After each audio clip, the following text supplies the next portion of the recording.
Good Sunday night. It is a wonderful Sunday night. It's a little warm Sunday night where I am right now. Hope wherever you are is a nice place to be. We're going to talk NAIA football tonight, the top 5 performances from week 1. And finally, there is a lot of football to talk about this week. We'll also go beyond the 5 as well. Get a chance to talk about where I was yesterday. Had a chance to watch a big matchup in the Sooner Athletic Conference. Preseason favorites went against one another, and it was just a big day in Fort Worth, and may have been a little bit of an upset. We'll see if that is the case after all. We'll talk about that here on Midwest Sports Net. Thanks for watching tonight, and let me know, by the way, from where you are watching in the comments section. Rain delay? Are you getting a rain delay? Well, maybe just a little bit. Some computer issues here on this end. We'll try to power our way through and see if we can get everything done tonight. Thanks again for watching. Let's go ahead and get beyond the 5 right now. I had an opportunity to be in Fort Worth last night. My daughter Jolie and I, who's been helping me the last couple of Midwest Sports Saturday programs. It was a lot of fun. Fantastic facility at Crowley ISD, as Texas Wesleyan is playing its home games at Crowley this year. And what a great facility it is. Jake watching us from Wichita, Kansas. I appreciate that. So I was down in Crowley, and the cold front, how about cool front, came in just in time to make it a little bit nicer. Big matchup on the field between Ottawa of Arizona and Texas Wesleyan. These two teams were picked as the co-favorites of the Sooner Athletic Conference in 2023, and you had to think this game had national implications from the word go, because the winner of this one has the inside track for the playoffs to win the Sooner Athletic Conference title pretty much outright if they can do it. And then on top of that, if you get that title, you get the playoff picture, there's a lot on the line. Plus the fact that Ottawa had come in having won every single game, every matchup between the two since they've been meeting. Hadn't been that long ago, but it was still 4-0. And the last 3 years it had come down literally to the last play. It did not come down to the last play last night. Texas Wesleyan at home comes away with a 36-20 victory. Chance Rogers, 18 for 32 passing, 257 yards passing, 3 touchdowns, 1 interception. By the way, that was at the goal line, and we did get video of that. Sent that out. You need to check it out on YouTube, but also we tweeted it out. Isaac Jennings with a fantastic tip and catch at the goal line to keep the Rams out of the end zone at that point. Didn't matter. Too much Texas Wesleyan last night. 3 for 4 field goals for Jarrett Blodgett last night, as he was able to keep the Rams going when the Spirit defense was holding, but it was a bend, don't break defense.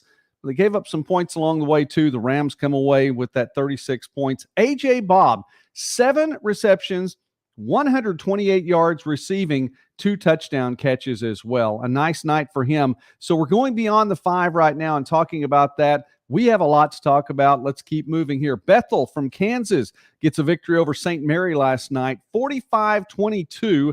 DJ Sears, 3 for 10 passing for 56 yards. But in that, he had 2 touchdown passes along the way. Oh, we can't forget about the fact that he had 16 carries for 212 rushing yards and 3 more rushing touchdowns.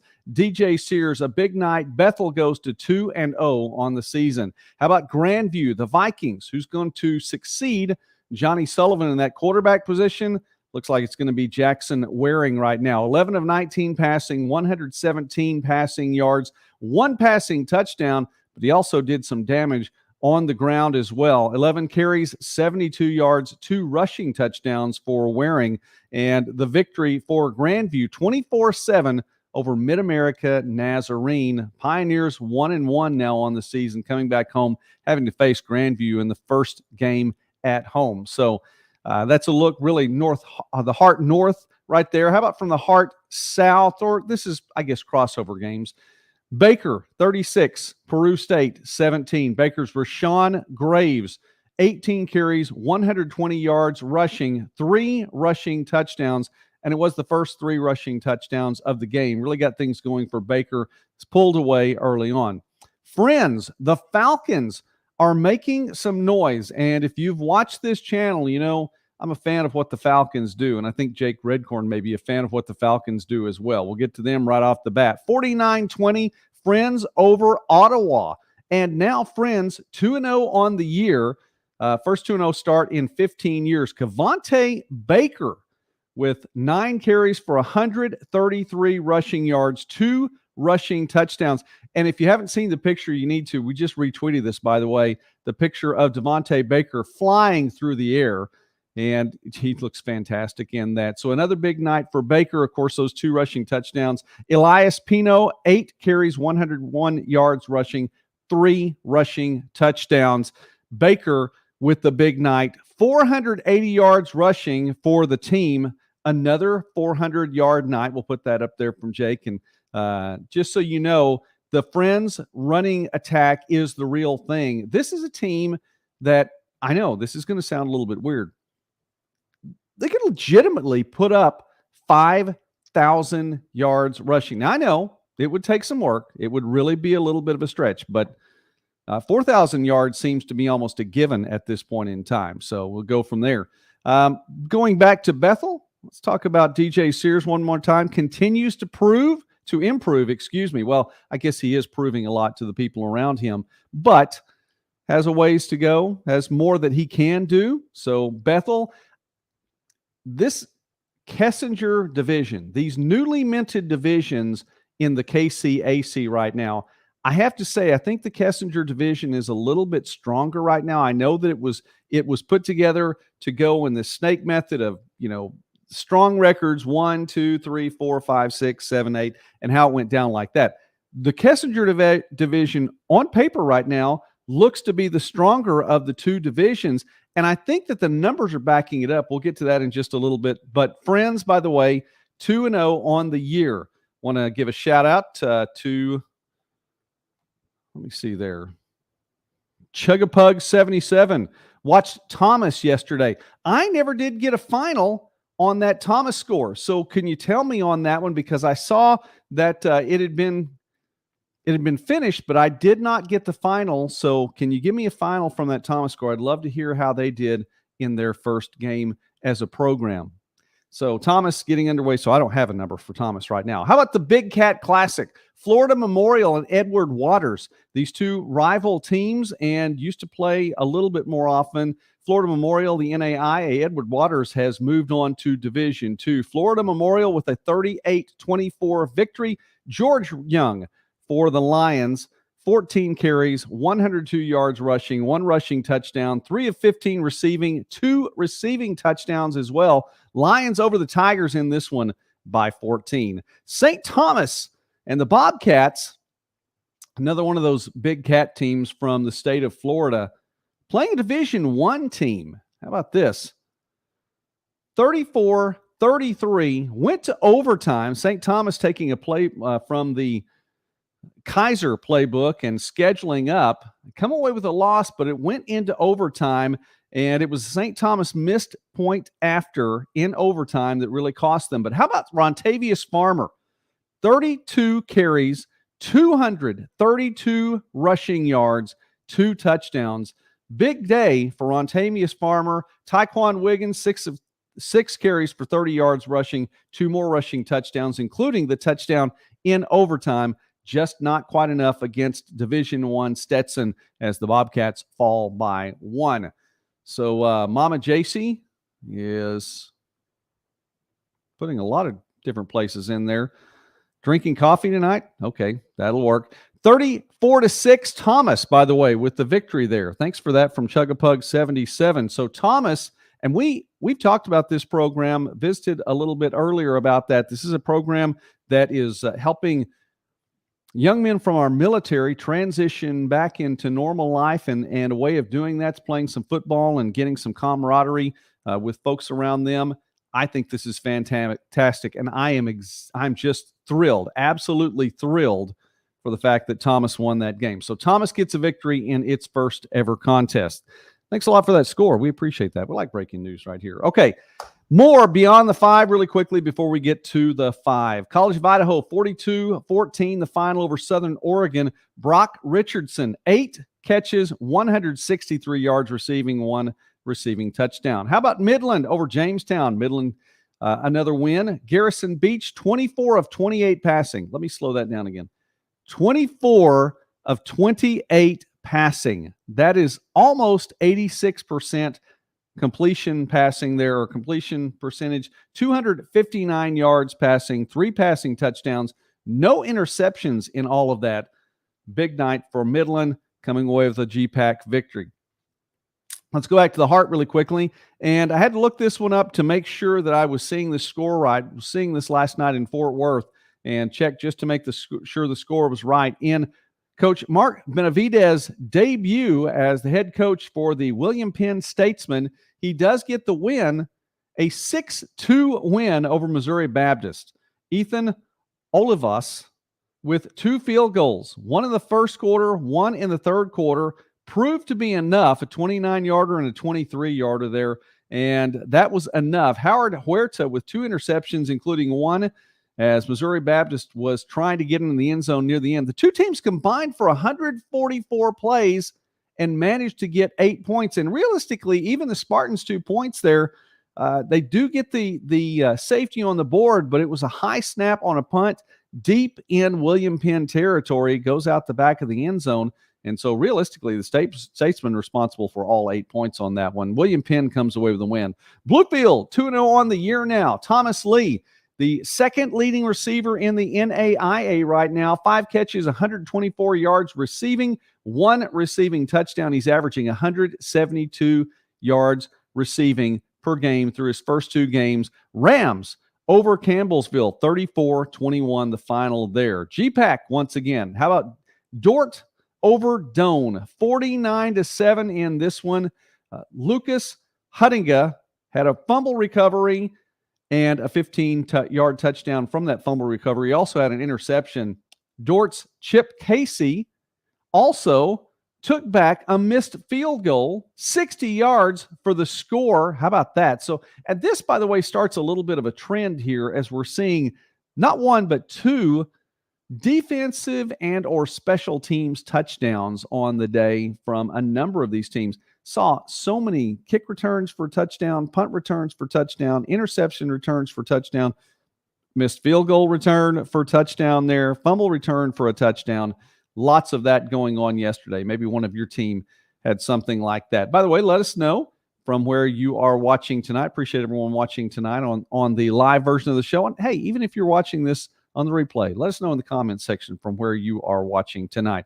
Olivet Nazarene in Mike Conway's first head coaching spot. Well, he's coming back in. The athletic director stepping in, and his first game for 2023, the Tigers get a win, blanking Madonna 55-0. Cameron Crouch, 5 of 7 for 129 yards passing, 3 passing touchdowns, no interception. But you know, he's a dual threat as well. 4 carries for 17 yards rushing, had 1 rushing touchdown. He was one of 3 Tigers to actually throw a touchdown pass. And Aaron Bennett, 10 carries, 144 yards rushing as well. The Tigers get the win in this one, and really might could have gotten a little bit higher numbers for Crouch there, but they call off the Dogs 55-0, come away with the win right there. Georgetown over Kentucky Christian. You thought 55-0 was a strong blanking. How about this one? The Tigers with the win over the Knights, 76-0.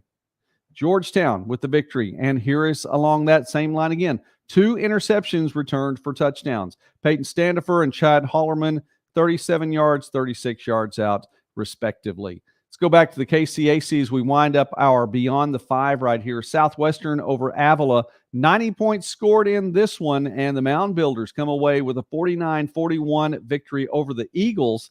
Avila scored, they were down 49-19 in the fourth quarter, put 22 points on the board, but it just wasn't enough as they fall short by 8 in this one. Southwestern's Braden Howell, 22 for 35 passing, 351 passing yards, 4 passing touchdowns, and an interception as well. Andre Jones took in 2 of those passing touchdowns from the receiving side, 5 catches, 102 yards receiving. And for Avila, don't forget about Eli Williams. We talked about him last week. 21 of 42 passing, 205 yards passing, 1 passing touchdown, no interceptions. Also had 2 scores as he crossed the goal line himself. 20 carries, 183 yards, touching another one of those dual threat quarterbacks. The Kessinger division, and I mentioned this, Southwestern in that Kessinger division, it's crossover time right now for the KCAC. And the Kessinger division in games against the Bissell division so far right now, 5 teams in the Kessinger division are 2-0, including Southwestern. 5 of the 6 teams in that division have gone up and won a couple of games in their crossover games. So Ted Bridenthal, the new commissioner in the KCAC, and he's coming into the conference at the right time. This is a program and a conference that's on the rise, a very, very strong conference. So congratulations to Ted Bridenthal, named the KCAC commissioner this week. How about one more beyond the 5? And if you were wondering who was going to take over for John Jund, I know that there was competition in camp and a couple of quarterbacks battling it out. Michael Palandri looks like he comes away as the stronger candidate here and good numbers in his first game. Montana Western, 38-14 winners over Eastern Oregon on Saturday. 17 of 28 passing, 329 passing yards, 4 passing touchdowns, had 1 pick along the way. Dylan Shipley had 4 catches for 104 yards and caught 1 of those touchdowns as well. So that is a look beyond the 5, and we're going to get into our top 5 performances now, as there was a lot going on Saturday. So let's just get right into it right now. And let me say thank you, by the way, to everyone watching. Please, if you haven't already subscribed to the channel, please do that. We talk about small college sports and more throughout the Midwest and beyond. And we just want you to enjoy the videos. Keep coming back and talk to us again in the comments section. And let us know again from where you are watching tonight. So let's look. We'll reveal our top 5 right there. Graceland, the Yellow Jackets, still doing big things in Lamoni. This, however, was on the road. They travel to Fayette and they take down Central Methodist 48-7. And Chad Ross and Gerald Monroe are back on our top 5 list. Ross, once again, 22 of 35 passing, better than 60% through the air, 234 yards passing on the day, 4 passing touchdowns, had an interception as well, but he wasn't done. 7 carries for 33 yards on the ground and had a rushing touchdown as well. So once again, Cade Ross is responsible for 5 touchdowns. He was responsible for 6 last week, so 11 on the season so far. And he finds his partner in Gerald Monroe. What a fantastic opportunity for Coach Philip Ross. Monroe stays at Graceland and 8 catches, 78 yards, 2 receiving touchdowns. He is tops in the NAIA in 2023 with his 6 receiving touchdowns for the year. So Graceland has Cade Ross and Gerald Monroe in our top 5. Northwestern, the number 1 team in the country, and the Red Raiders start off the year with a win. They have to go on the road at Concordia here, and Seward's not an easy place to pick up a victory. And Concordia, the Bulldogs did not go quietly into the night, but Northwestern gets the 48-35 victory. 1,143 yards of total offense combined between these two.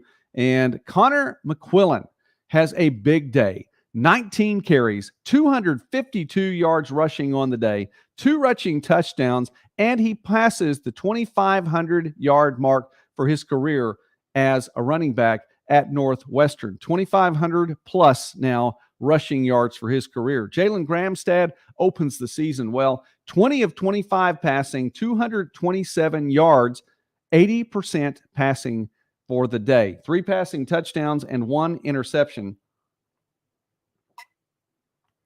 Excuse me.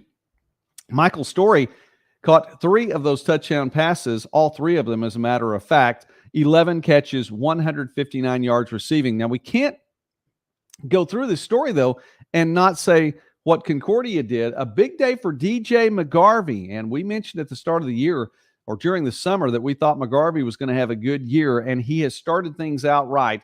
35 of 53 passing for 413 yards, 3 passing touchdowns, and 1 interception for McGarvey.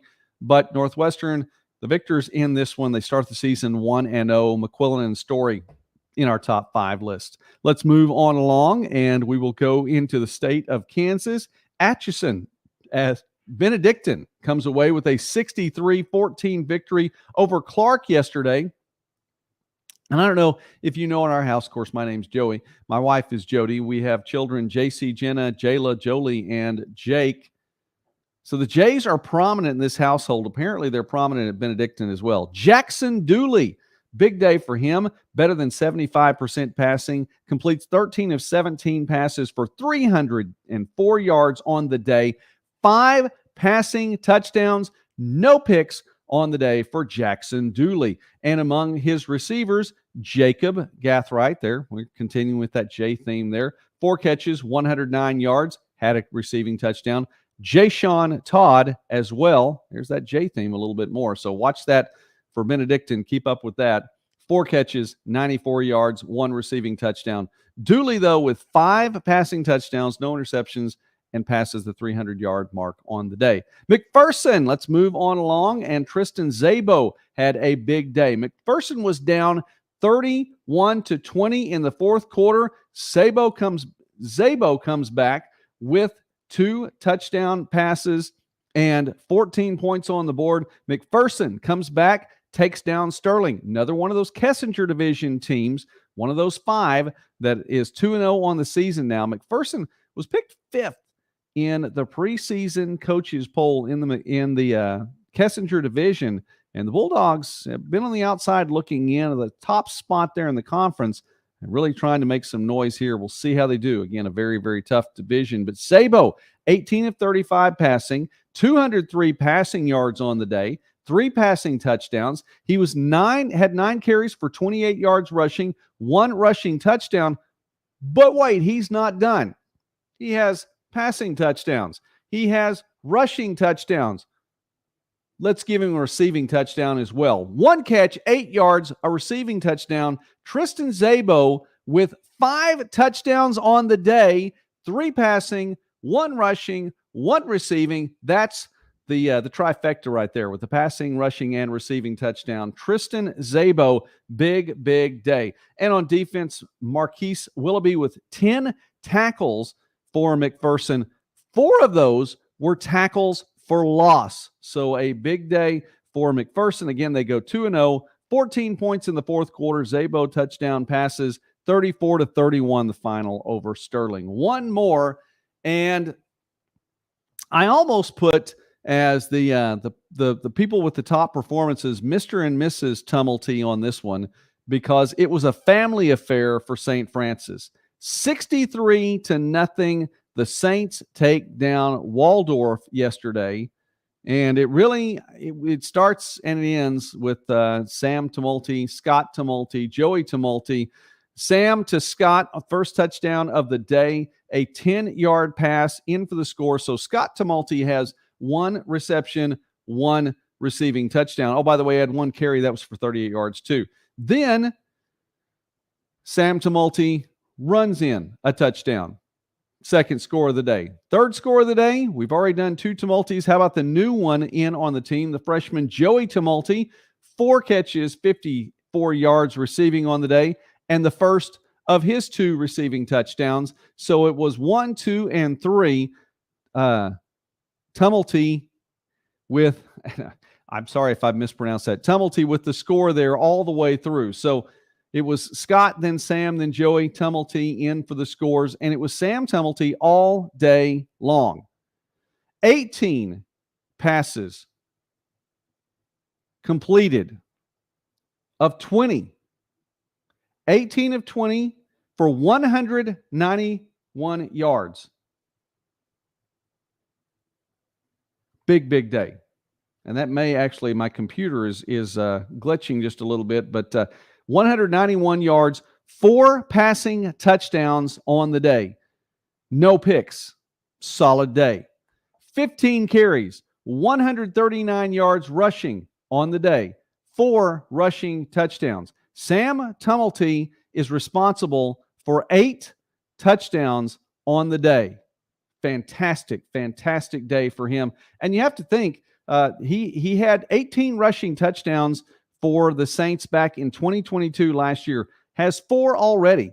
So he's well on his way to breaking the record that he set just last season. He's the back-to-back League Player of the Year in the conference. He is a back-to-back All-American. And if that's not enough, he's also a Golden Glove winner for the baseball team as well. So a fantastic day for Tumulty and Tumulty and Tumulty. And you have to just give credit, I guess, to Mr. and Mrs. Tumulty for having all of that talent in their family. So Sam Tumulty, 4 passing touchdowns, no interceptions, 4 rushing touchdowns.